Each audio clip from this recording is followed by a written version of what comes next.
जब लग गुरु मिले न साचा, तब लग गुरु करो 10 पांचा। क्या गुरु बदल सकते हैं? क्या गुरु बदलने से पाप लगता है? अध्यात्म के इस मैदान में आखिर सही गुरु कौन है? गीता जी में वर्णित तत्वदर्शी संत कौन है? इन सभी प्रश्नों के उत्तर जानने के लिए अवश्य सुनिए जगत गुरु तत्वदर्शी संत रामपाल जी महाराज के मंगल प्रवचन। बोलो सतगुरुदेव की जय। बंदी छोड़ कबीर परमेश्वर जी की जय। बंदी छोड़ गरीबदास जी महाराज जी की जय की जय।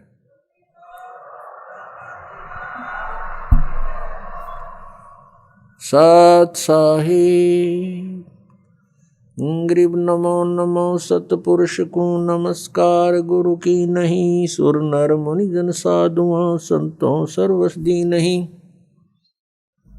सतगुरु साहेब संत सब डंडो तुम प्रणाम। आगे पीछे मध्य हुए तिनको जा कुर्बान। नराकार निर्विषम काल जाल वैबंजनम। निर्लेपम निज निर्गुणम अकल अनुपवेशोन्दुनम। सोहम सुरति समाप्तम सकल समाना नीरतलय। उज्ज्वल हीरंबर हरदमम बेपरवा अथा है वार पार नहीं मज्जतम। ग्रीव जो सुमर सिद्ध होई गणनायक गलता न करो अनुग्रह सोई पारस पद परवाना। आदि गणेश मनाऊं गणनायक देवन देवा। चरण कमल लो लाऊं आदंत करूं सेवा। परम शक्ति संगीतम रिद्धि सिद्धि दाता सोई। अवगत गुण अतीतम सतपुरुष निर्मोही। जगदम्बा जगदीशम मंगल रूप मुरारी। तन मन अर्पों शीसम भक्ति मुक्ति भंडारी। सुर नर मुनि जन ध्यावे ब्रह्मा विष्णु महेशा। शेष सहस मुख गावे पूज्य आज गणेशा। इंद्र कुबेर सरीखा वरुण धर्म राय ध्यावे। समर्थ जीवन जी का मन इच्छा फल पावे। 33 कोटि आधारा ध्यावे शेष 88। उतरे भव जल पारा कट है यम की फांसी। 33 कोटि आधारा ध्यावे शेष 88। उतरे भव जल पारा कट है यम की फांसी।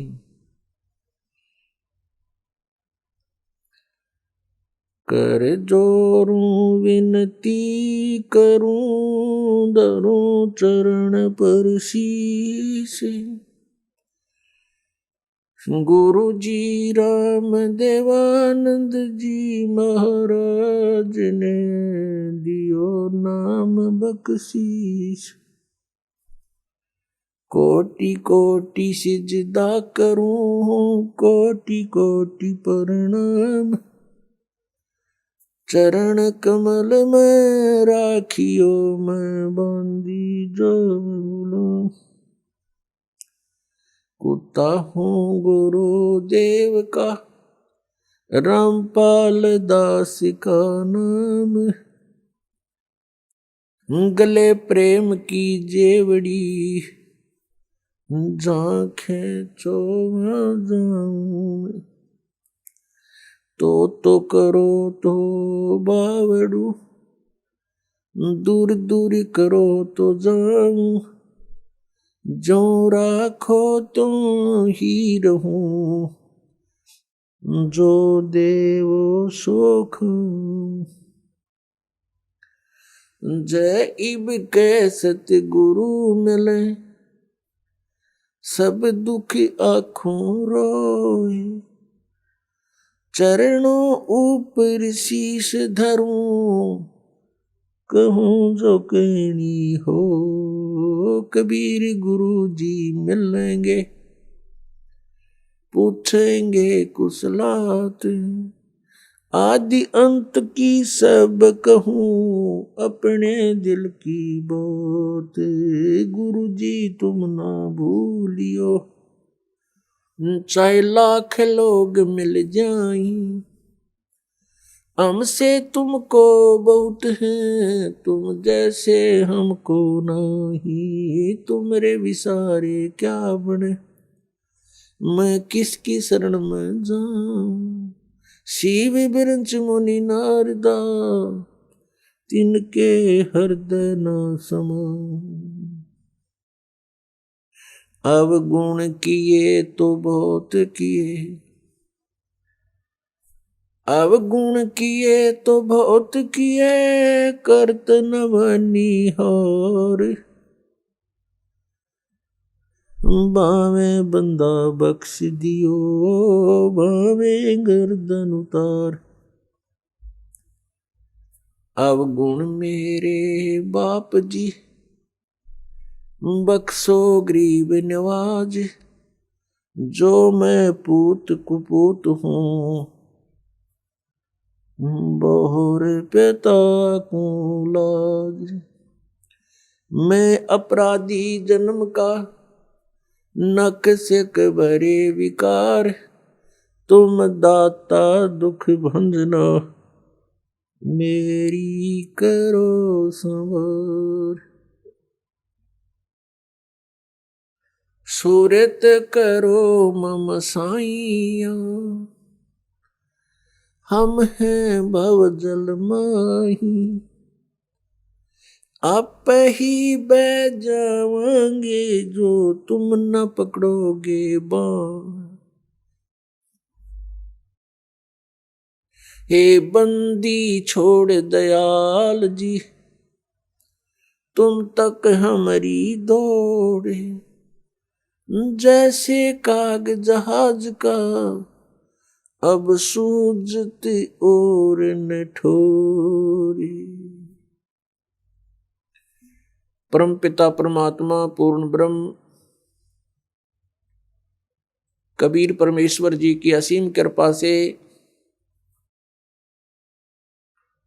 आज हम सबको ये सत्संग सुनने को मिला।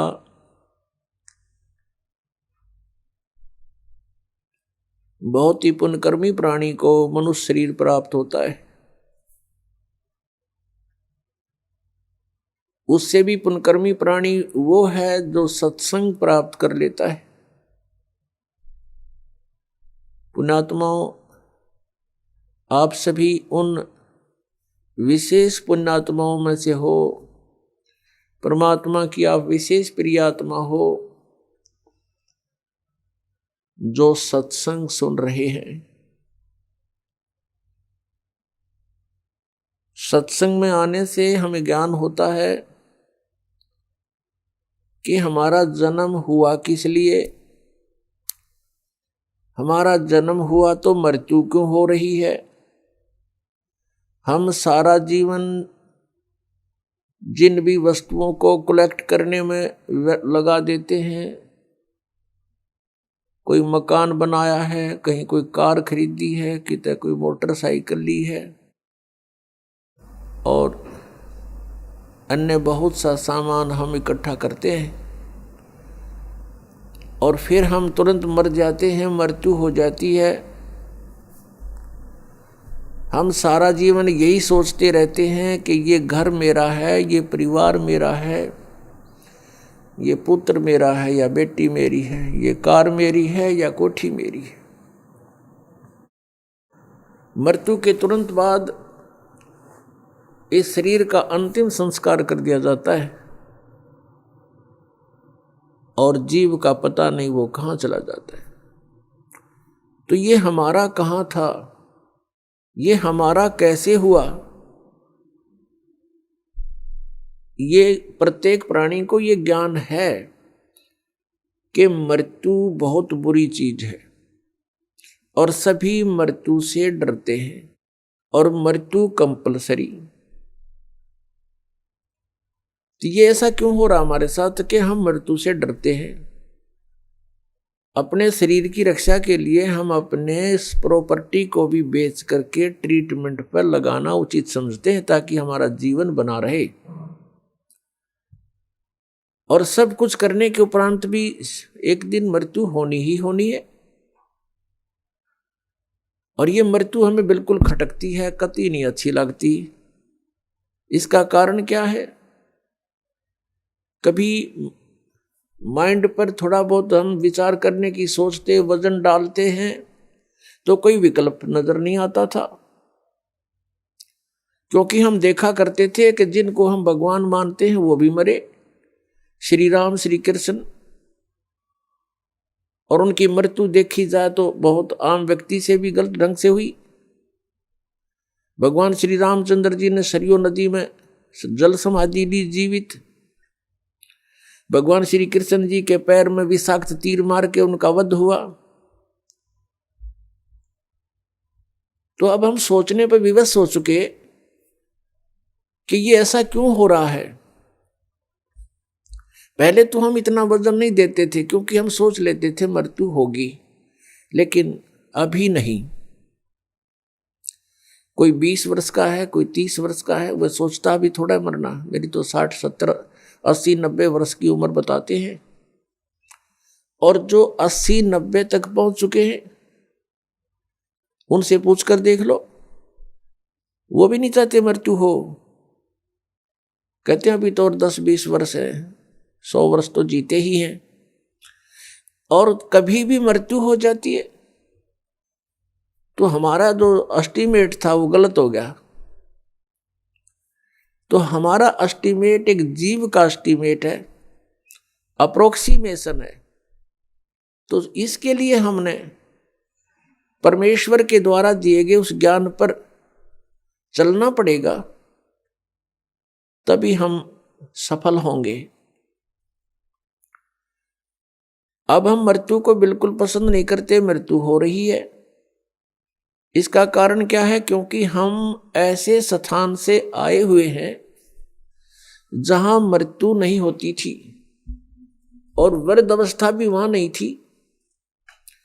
प्राणी मनुष्य जीवन प्राप्त करके बुढ़ापा पसंद नहीं करता और कंपलसरी मृत्यु पसंद नहीं करता, कंपलसरी होगी। तो ये वहां नहीं थी जहां से हम आ गए अपनी गलती करके। अब चाहे कोई 70-80 साल वर्ष का हो गया है, वो भी नहीं सोचा मैं युवा दिखाई दूं।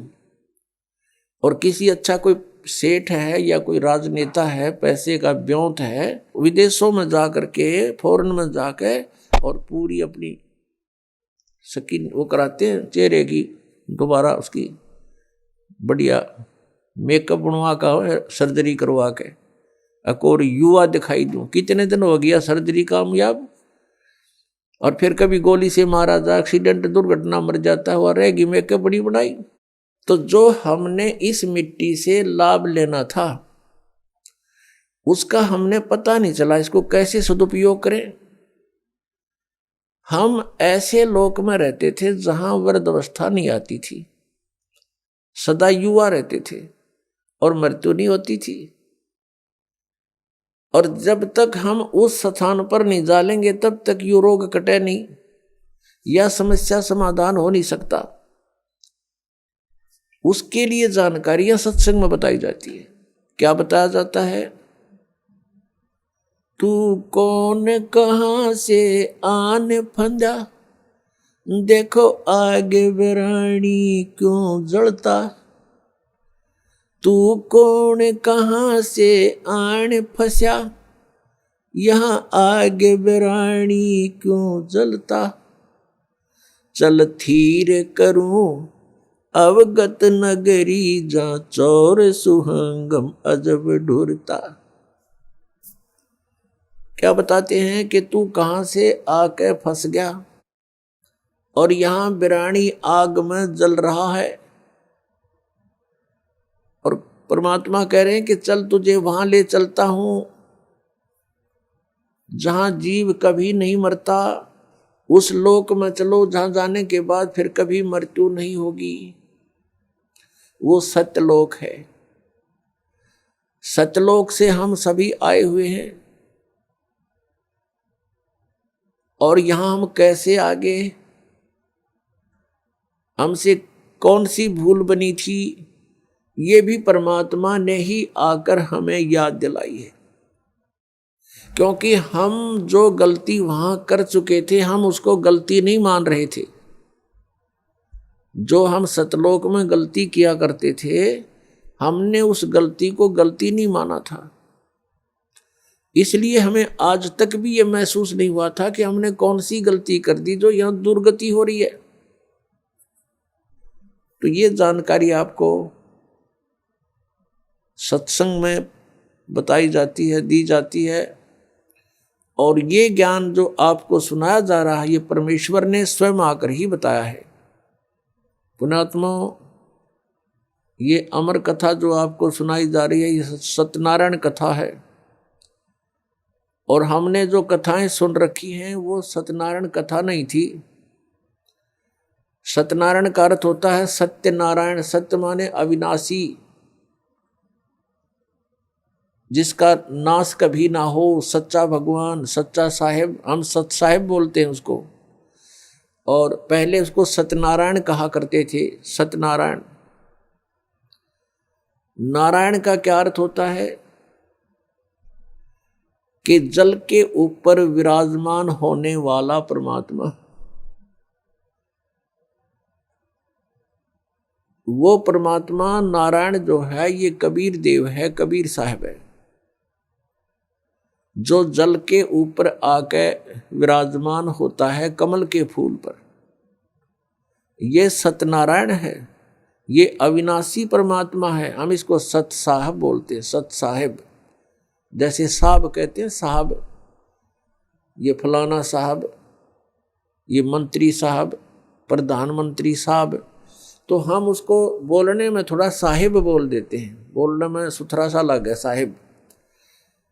नहीं तो ये सत साहब कहो, सत साहब, सत साहब एक ही बात।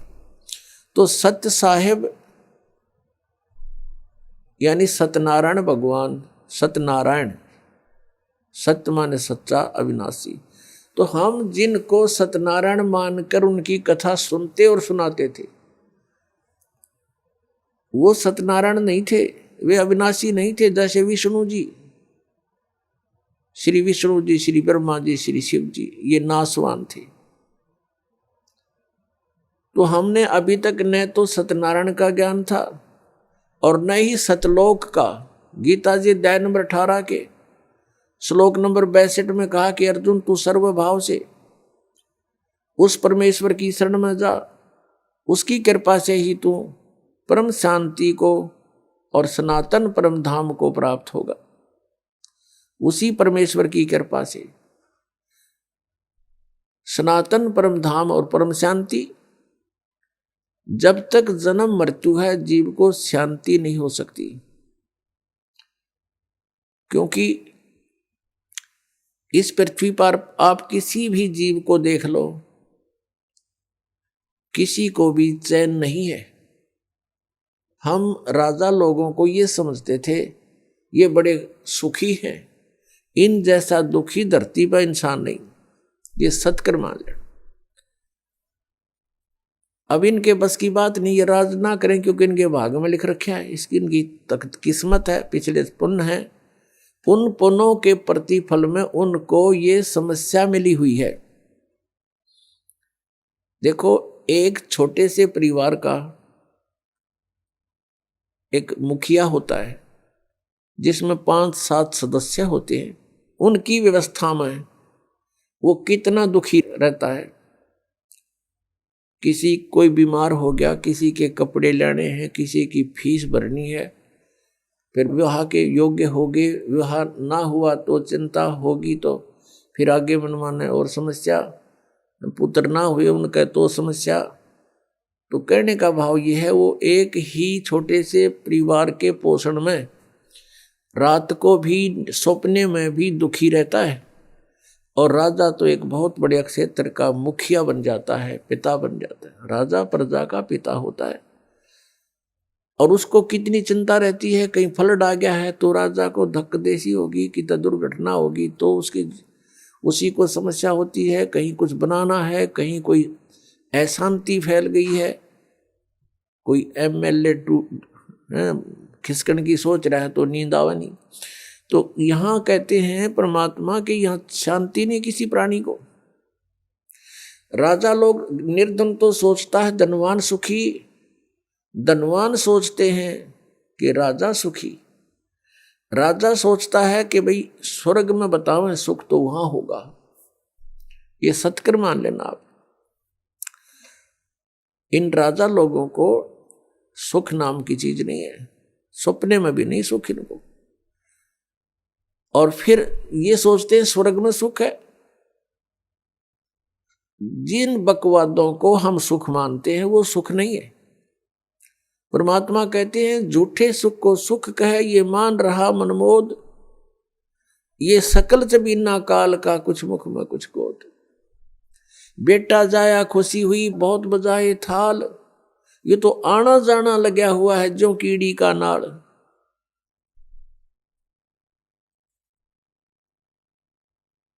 अब राजा सोचते हैं कि स्वर्ग में सुख होगा। अब स्वर्ग के देवता जो उनकी दुर्गति, उनके इतिहास पढ़कर देखो पुराणों में, कभी असुर और देवताओं का और असुरों का युद्ध हो गया, राक्षसों का। कभी देवता हार गए, कभी असुर हार गए। इंद्र जो स्वर्ग का राजा होता है गद्दी छोड़ भाग गया, असुरों ने कब्जा कर लिया स्वर्ग पर। वो कहीं जंगल में भूखा प्यासा भटक रहा है। और इंद्र सोचता है कि ब्रह्मा विष्णु महेश सुखी होंगे। ये तीन लोग के एक एक विभागीय मंत्री हैं। अब ये ब्रह्मा विष्णु महेश कितने सुखी हैं। श्री विष्णु जी के अवतार श्री कृष्ण जी, श्री रामचंद्र जी, श्री रामचंद्र के रूप में राजा दशरथ के घर जन्म जब श्री विष्णु जी का हुआ,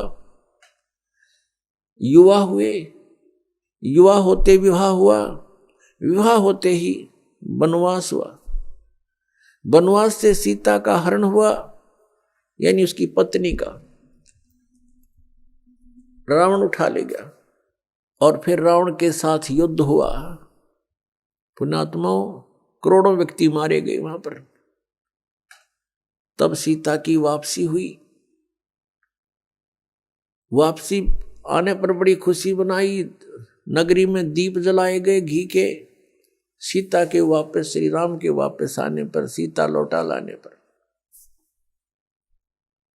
और कुछ दिनों के बाद सीता जी का निष्कासन कर दिया श्री रामचंद्र जी ने स्वयं ही। किस बात पर के एक धोबी ने व्यंग कस दिया, वो अपनी पत्नी को धमका रहा था रात्रि के समय। वो किसी उस आपस में कहा सुनी होने से उस धोबी की पत्नी घर से बाहर चली गई थी कहीं अपने रिश्तेदारी में। फिर वो वापस लेकर आया तो उसको धमका रहा था कि मैं तुझे घर नहीं रखूंगा, तू 3 दिन कहाँ रही। मैं दशरथ के पुत्र जैसा नहीं हूं जो वहां पर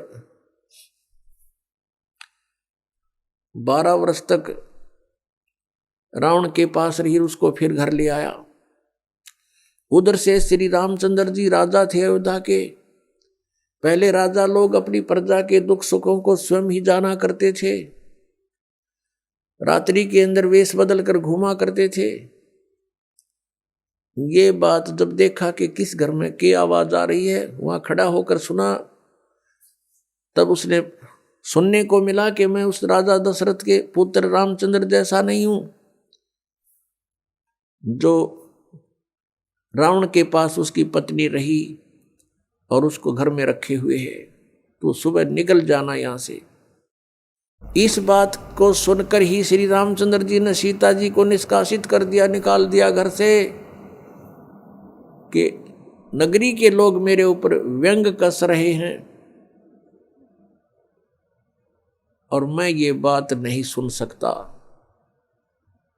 पुण्यात्माओं, जब सीता जी को रामचंद्र जी लाने लगे रावण का वध करके लंका का राज्य विभीषण को देकर, तब श्री रामचंद्र जी ने कहा था कि मैं तेरी परीक्षा लूंगा और यदि परीक्षा में सफल होगी तो मैं ले चलूंगा, नहीं तो नहीं ले चलूंगा। मैं तुझे अग्नि में जलाऊंगा, यदि तू अग्नि में जल गई तो समझूं तेरी कि तू कलंकित थी, तू रावण को समर्पित हो चुकी थी, और यदि अग्नि में तू नहीं जली तो मैं निष्कलंक जानूंगा, तब तुझे ले चलूंगा। ऐसा ही किया गया, सीता को अग्नि में बैठा दिया और हजारों की संख्या में दर्शक थे, सीता जी नहीं जली और सब ने कहा कि भगवान निष्कलंक है, माई निष्कलंक है। और इतनी कठोर परीक्षा लेकर के वापस अपने घर लाया था और फिर एक व्यक्ति के कहने से श्री रामचंद्र जी ने उसको निकाल दिया, अपनी पत्नी को। तो कहाँ गई वो उसका अपना जजमेंट? तो ऐसे ये राजा के योग्य भी नहीं थे ये लोग, और हम इनको भगवान मान रहे थे। एक गर्भवती औरत को अपनी को घर से बाहर निकाल देता है, कहीं मरो कहीं जाओ, कोई बात थी यार? फिर परीक्षा लेने की क्या जरूरत थी? और क्यों इतनी दुनिया मरवाई, फिर छोड़ देता रहे, रावण के पास ही रहती हो। पुण्यात्माओं, यहाँ का राजा काल भगवान है और ये नहीं चाहता कि यहाँ के प्राणियों को परमात्मा का पता लग जाए, जिस कारण से इसने इनको भगवान सिद्ध करवा रखा था अपने नकली दूतों के माध्यम से। और फिर क्या होता है लास्ट में, श्री रामचंद्र जी ने अश्वमेघ यज्ञ घोड़ा छोड़ दिया कि पूरी पृथ्वी पर शासन प्राप्त करने के लिए कि इस घोड़े को जो पकड़ेगा वो युद्ध करे मेरे साथ। वो घोड़ा उन्हीं के पुत्रों ने, जो सीता जी ने बाहर जाके जन्म दिया था ऋषि वाल्मीकि की कुटिया में, एक पुत्र गर्भ में था, दूसरा फिर वाल्मीकि जी की मिसअंडरस्टैंडिंग के कारण एक घास से यानी कुसा से, या घास होती है डाब, इससे एक लड़का बनाया था। ये अलग कहानी है, फिर बताएंगे। तो लव और कुश नाम से प्रसिद्ध हुए। लव तो सीता के गर्भ से जन्म हुआ था और कुश को वाल्मीकि जी ने अपनी भक्ति शक्ति से उसको बनाया था। लव और कुश युवा थे, उन्होंने वो श्री रामचंद्र जी का घोड़ा पकड़ लिया। फिर उनका पिता पुत्रों का युद्ध हुआ तो दोनों ने छक्के छुड़ा दिए राम के, और सीता जी फिर भी उनके हाथ नहीं आई और वो पृथ्वी के अंदर समा गई। और श्री रामचंद्र जी ने आकर के सरयू नदी के अंदर, यहूदा के साथ से बह रही एक सरयू दरिया, उसमें जल समाधि ले ली इसी दुख में। अब श्री कृष्ण जी का इतिहास देख लो। श्री विष्णु जी अवतार, श्री कृष्ण जी श्री राम वाली, श्री रामचंद्र जी के जीवन वाला भोग भोग के वो प्राणी श्री कृष्ण रूप में फिर जन्म हुआ।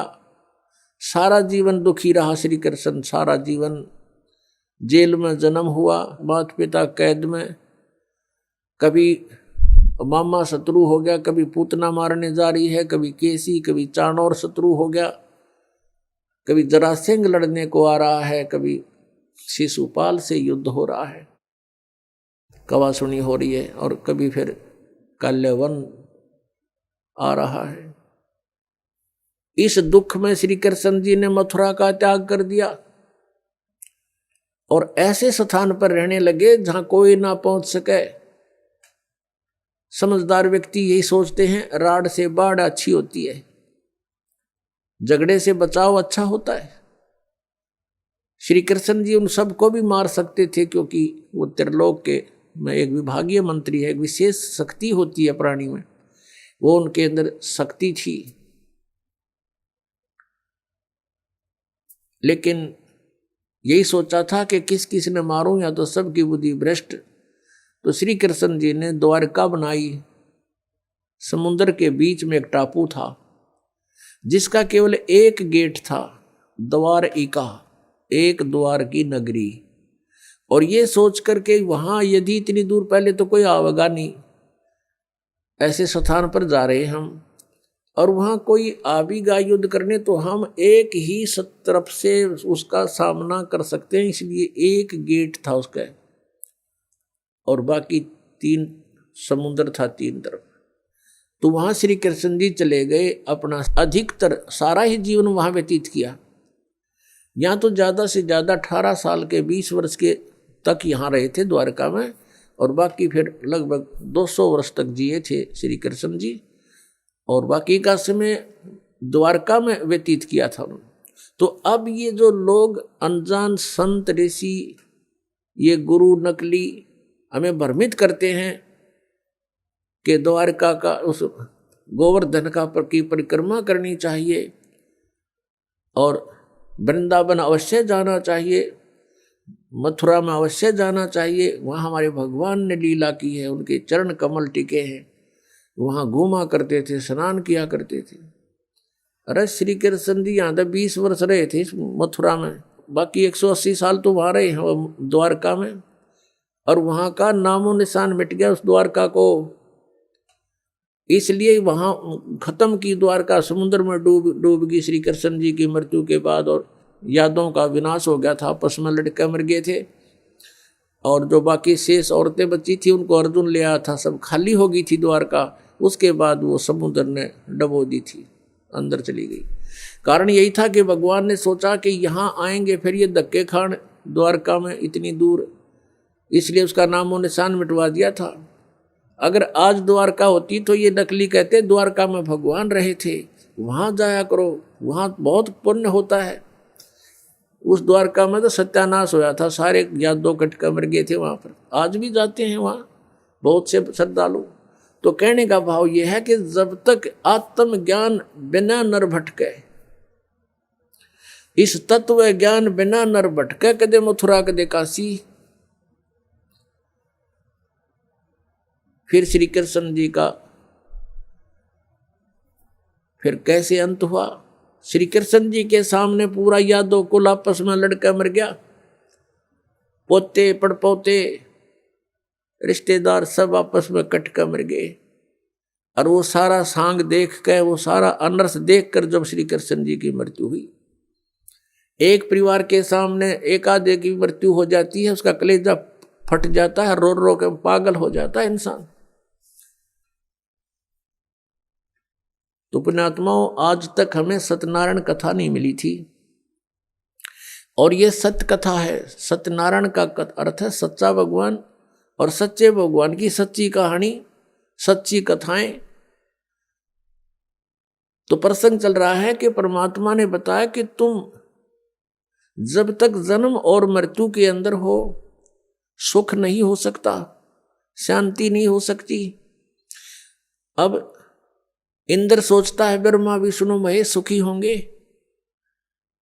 अब इन ब्रह्मा विष्णु महेश की आप देख रहे हो, श्री राम की, श्री विष्णु जी की, श्री कृष्ण जी की कैसे दुर्गति हुई। श्री कृष्ण यानी ब्रह्मा विष्णु महेश सोचते हैं कि परमात्मा कोई और है, हम सुखी नहीं है। अब प्रसंग चल रहा है कि सत्यनारायण कथा जो है, सत्यनारायण का अर्थ है अविनाशी परमात्मा। ब्रह्मा विष्णु महेश ये सत्यनारायण नहीं है। श्री विष्णु जी को हम सत्यनारायण जानकर किसकी कथा सुना और सुनाया करते थे, सुनते और सुनाते थे। आपको दिखाते हैं कि श्री ब्रह्मा जी, श्री विष्णु जी, श्री शिव जी ये सत्यनारायण नहीं थे, अविनाशी भगवान नहीं थे, ये नाशवान थे, इनकी जन्म मृत्यु होती थी। एक झलक दिखाएंगे आपको, समझदार को संकेत बहुत होता है। देखिएगा श्रीमद् देवी भागवत, श्रीमद् देवी भागवत गीता प्रेस गोरखपुर से प्रकाशित है। इसके संपादक हैं हनुमान प्रसाद पोदार, चिमन लाल गोस्वामी। ये कहाँ से मुद्रित है? प्रकाशक एवं मुद्रक हैं गीता प्रेस गोरखपुर, गोविंद भवन कार्यालय कोलकाता का संस्थान। इसका एक थोड़ी सी झलक दिखाते हैं। 123 पृष्ठ, तीसरा स्कंध, 123 पृष्ठ है ये तीसरा स्कंध। भगवान विष्णु, श्री विष्णु जी अपनी माता दुर्गा की स्तुति करते हुए बता रहे हैं, तुम शुद्ध स्वरूपा हो, ये सारा संसार तुम इसे उद्भासित हो रहा है। मैं ब्रह्मा और शंकर हम सभी तुम्हारी कृपा से विद्यमान हैं। हमारा आविर्भाव और तिरोभाव हुआ करता है। आविर्भाव माने जन्म और तिरोभाव माने मृत्यु। हमारा तो जन्म और मृत्यु हुआ करता है। केवल तुम ही नित्य हो, जगत जननी हो, प्रकृति और सनातनी देवी हो। ये प्रकृति दुर्गा को कहते हैं, ये भी ध्यान रखना, ये गीता जी में काम आओगा आपका। भगवान शंकर बोले, देवी यदि महाभाग विष्णु तुम्ही से प्रकट हुए हैं तो उनके बाद उत्पन्न होने वाले ब्रह्मा भी तुम्हारे बालक हुए। फिर मैं तमोगुणी लीला करने वाला शंकर क्या तुम्हारी संतान नहीं हुआ? अर्थात मुझे भी उत्पन्न करने वाली तुम ही हो। ये स्पष्ट हो गया। शंकर भगवान कहता है कि मैं जब ब्रह्मा भी आपसे उत्पन्न हुआ तो उसके बाद मेरी उत्पत्ति हुई, क्या मैं आपका बच्चा नहीं हुआ? मुझे भी उत्पन्न करने वाली तुम ही हो। शिवे संपूर्ण संसार की सृष्टि करने में तुम बड़ी चतुर हो। ये शिवे उसी को बोलते हैं, दुर्गा को। इस संसार की सृष्टि, स्थिति और संहार में तुम्हारे गुण सदा समर्थ हैं। उन्हीं तीनों गुणों से उत्पन्न हम यानी ब्रह्मा विष्णु एवं शंकर, रजगुण ब्रह्मा, सतगुण विष्णु, तमगुण शिव जी, शंकर भगवान नियमानुसार कार्य में तत्पर रहते हैं। अब इस पवित्र पुराण ने, इस श्रीमद् देवी भागवत पवित्र पुराण ने 4 कंसेप्ट क्लियर कर दिए। एक तो ये कि ब्रह्मा विष्णु महेश नासवान है, इनकी जन्म मृत्यु होती है, ये सत्यनारायण नहीं है। और दूसरा ये हो गया कि दुर्गा इनकी माता है तीनों की। तीसरा ये हो गया कि रजगुण ब्रह्मा, सतगुण विष्णु, तमगुण शिव जी।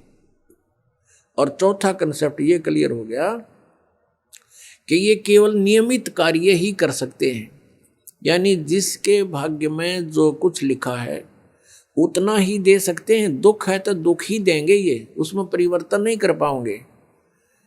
और सुख है आपके भाग्य में तो उसको भी यदि आप इनकी भक्ति करते हो तो निर्बाध दिला देंगे।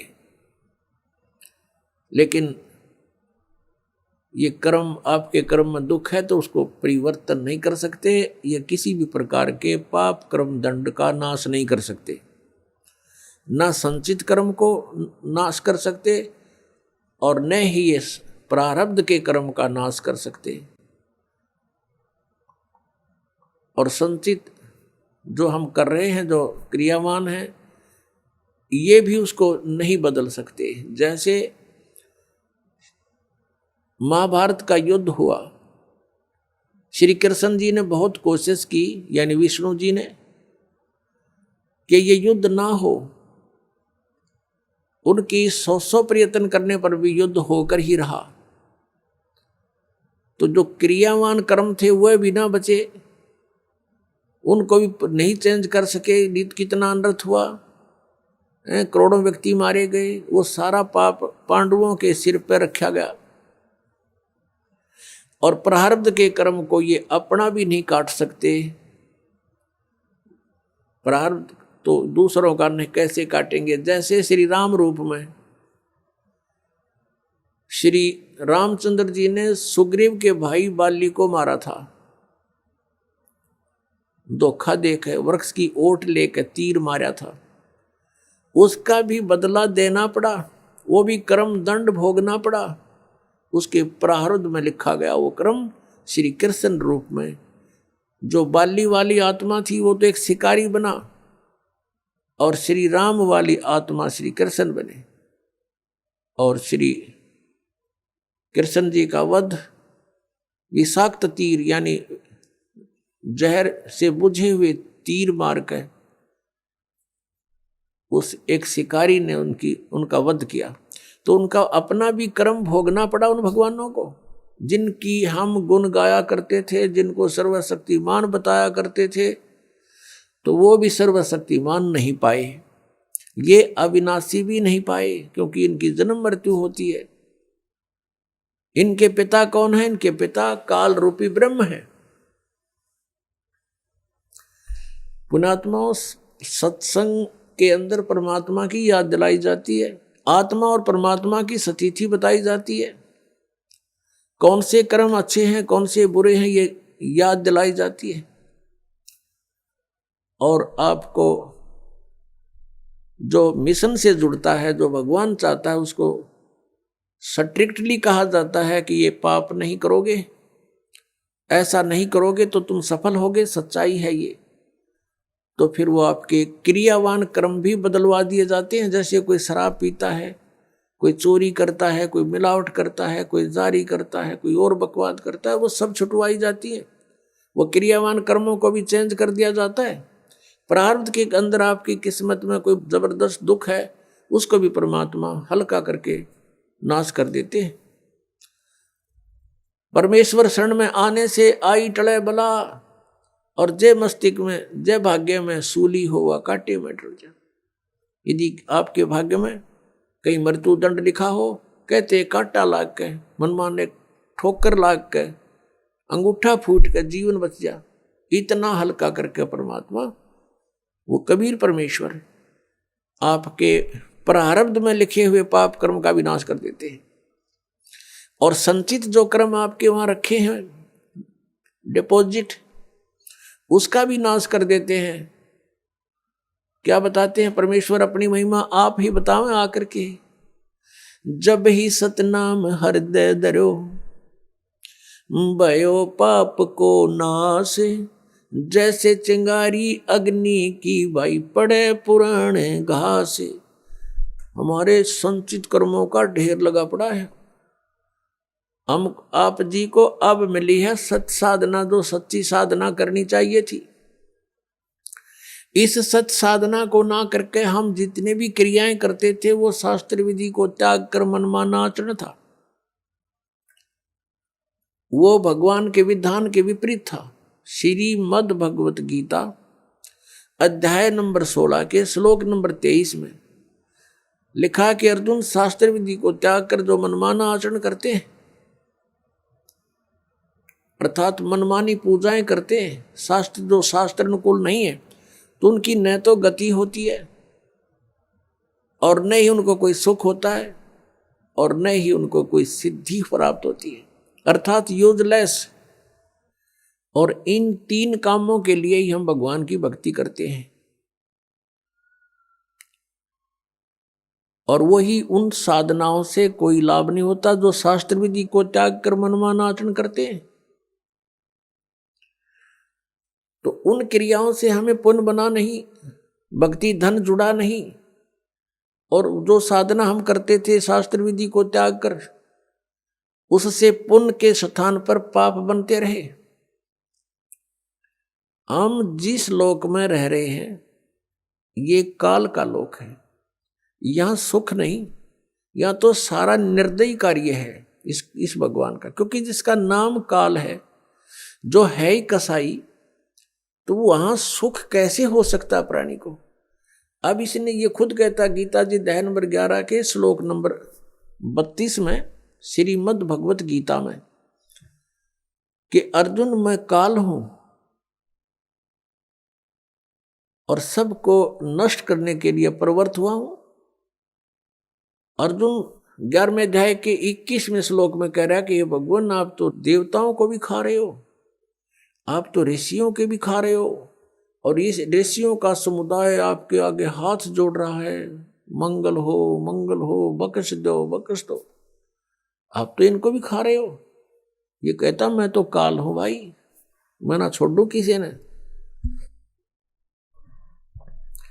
और तू ना युद्ध करेगा तो भी मारूंगा इनको, ये तो मार रखे मैंने। तो पुण्यात्मा जो खुद न्यों का मैं काल हूं और उसको हम भगवान मान रहे, हम तो सांप पूज रहे थे, सर्प। अब श्री कृष्ण काल नहीं थे।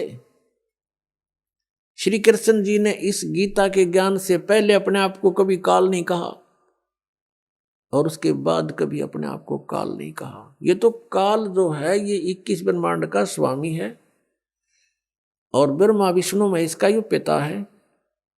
ब्रह्मा विष्णु महेश जी की दुर्गा माता है और ये इसको श्राप लगा हुआ ब्रह्म को, इस काल काल कहो चाहे ब्रह्म कहो, ये काल रूपी ब्रह्म भी कहलाता है।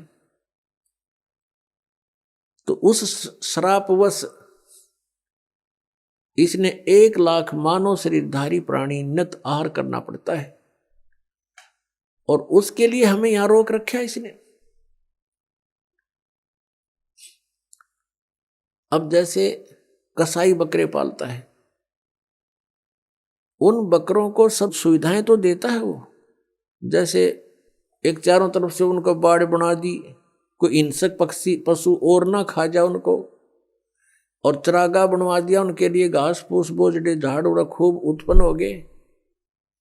एक तालाब बनवा दिया, एक शेड डलवा दिया घास फूस का यानी झोंपड़ी, सर्दी लगे तो उसमें आ जाएं, वर्षा आवे तो उसके नीचे खड़े हो जाएं। और चारा खूब बढ़िया उनके लिए उपस्थित होता है। अब वो बकरे ये सोचते हैं कि हमारा जो मालिक है कितना अच्छा है, कैसी सुविधाएं हमें दे रखी है, घास दे रखा है खाने को, चरागाह दे रखे हैं और तालाब बनवा रखा है। अब उन बकरों की इतनी ही बुद्धि काम करती है, लेकिन वो उस समय को भूल जाते हैं जब आता है कहीं से उसको ऑर्डर 20 बकरों का, 10 बकरों का, बकरियों का, तो वो क्या करता है, जाकर के उनसे लेकर डंडा और छांट लेता मोटे मोटे।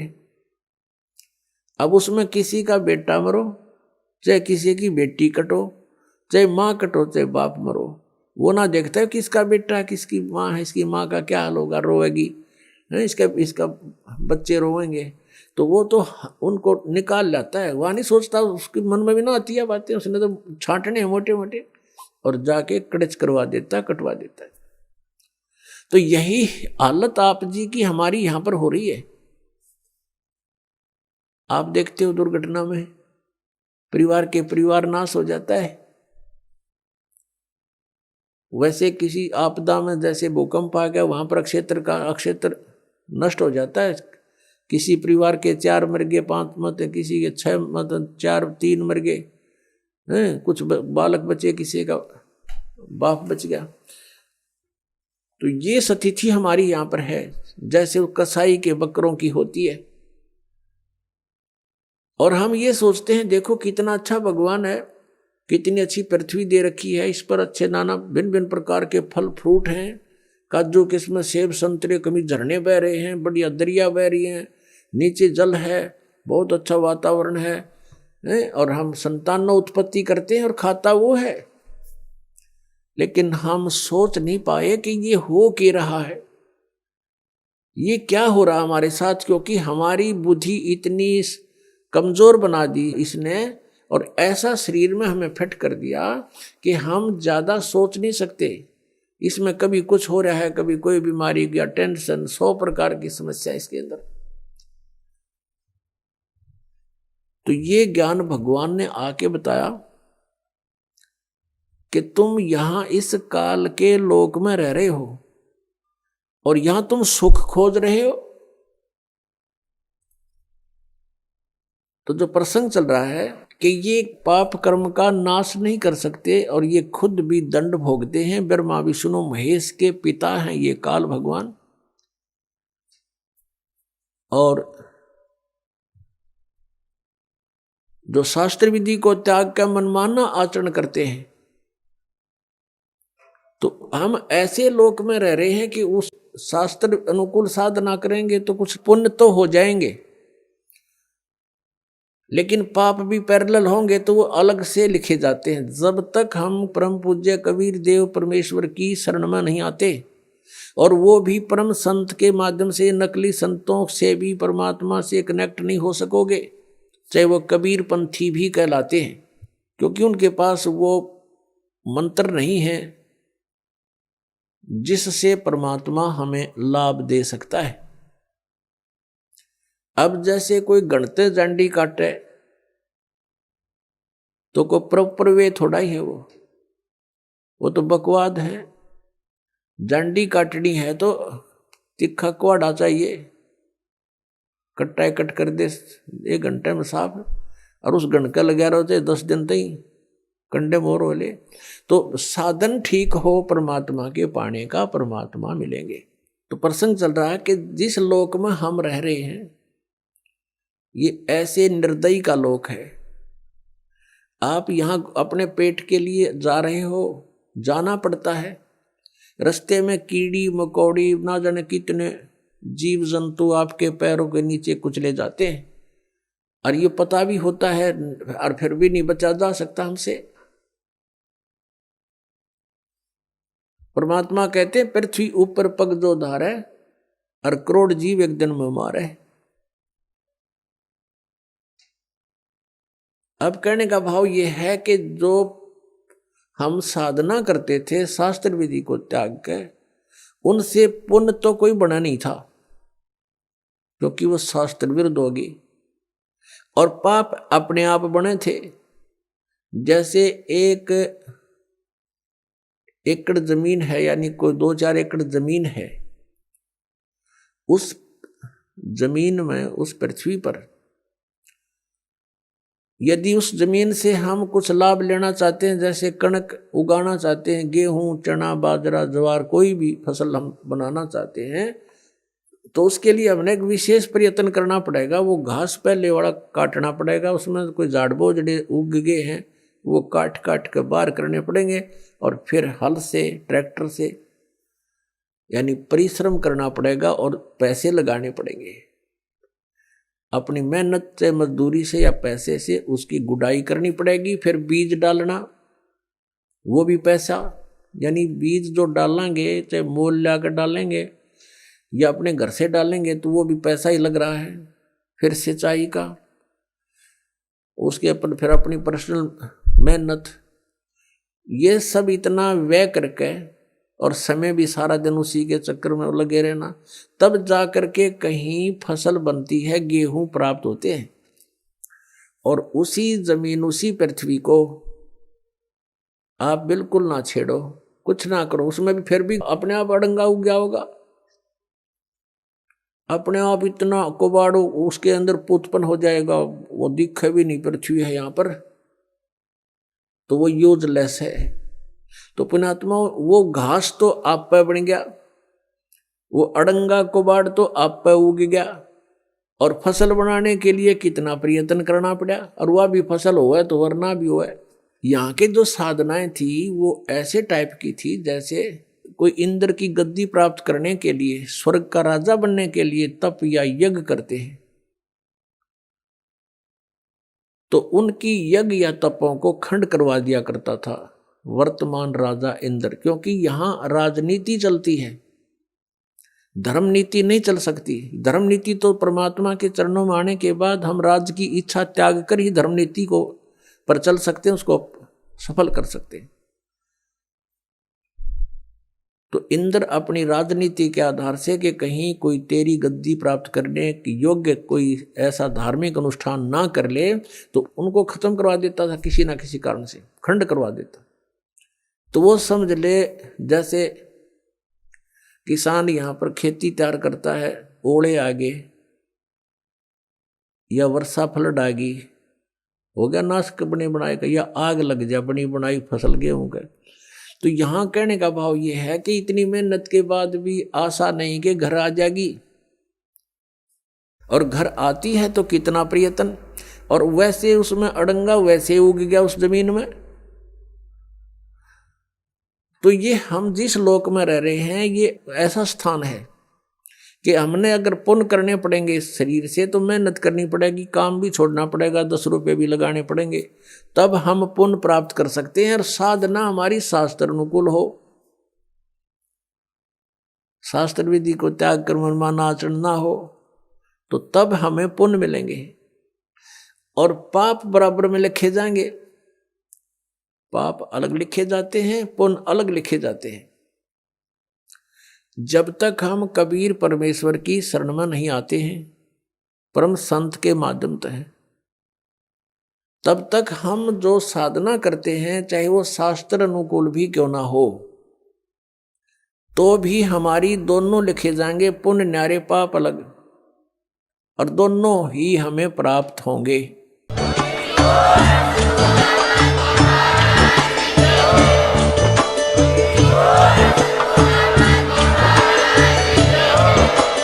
आप सुन रहे थे जगत गुरु तत्वदर्शी संत रामपाल जी महाराज जी के मंगल प्रवचन। अधिक जानकारी के लिए विजिट कीजिए हमारी वेबसाइट www.jagatgururampalji.org। संत रामपाल जी महाराज जी के शुभ आशीर्वाद से पूरे विश्व भर में 500 से भी ज्यादा नाम दीक्षा केंद्र हैं, जिन पर संत रामपाल जी महाराज जी द्वारा ऑनलाइन निशुल्क नाम दीक्षा दी जा रही है। अपने नजदीकी नाम दीक्षा केंद्र का पता करने के लिए संपर्क करें 8222880541।